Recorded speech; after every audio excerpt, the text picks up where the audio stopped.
excited too.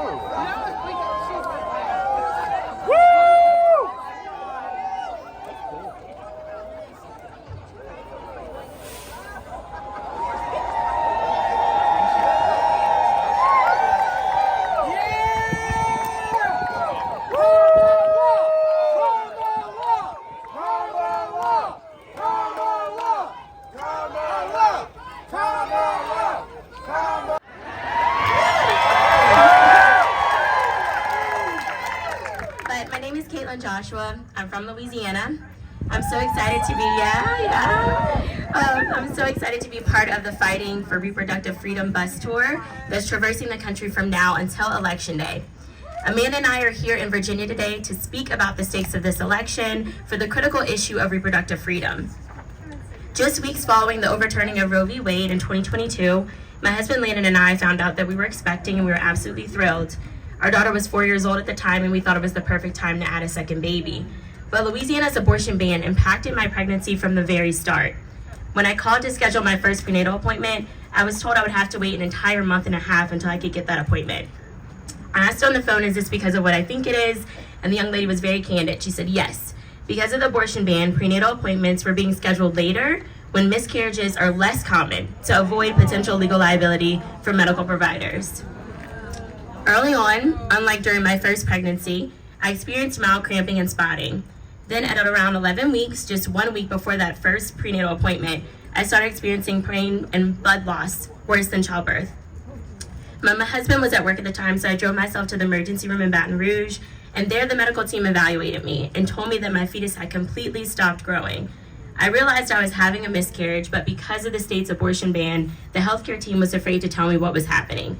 They sent me home saying they would pray for me. The next day, the bleeding and pain got worse.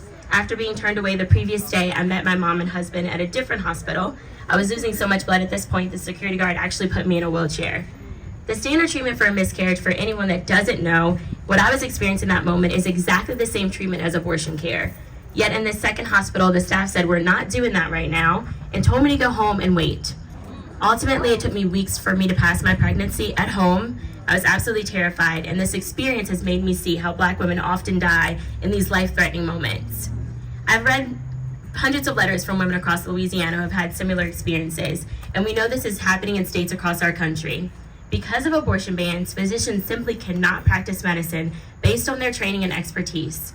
We are simply asking for the most basic level of maternal health care, but because of Donald Trump, let's be clear, because of Donald Trump, we are being denied that basic health care.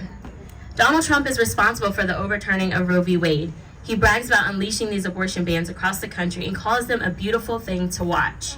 He has said women should be punished for having an abortion and that states have a right to monitor women's pregnancies to enforce abortion bans. And he has no plans to stop there, y'all. During the debate on Tuesday, he refused to say he would veto a nationwide abortion ban as president. This is the same guy who says he wants to lead the way in passing a nationwide abortion ban. It's time to take this seriously.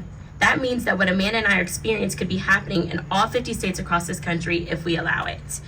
As we all know too well, Virginia is not immune to Trump's nationwide abortion ban, because if he is reelected, he would impose his agenda with or without the help of Congress. But Virginians are overwhelmingly pro-choice, and it's clear that you want a leader who will fight to protect reproductive care access, not slash it, and that's the choice we have this November. That's why I'm doing everything I can to elect Vice President Harris and Governor Tim Walz.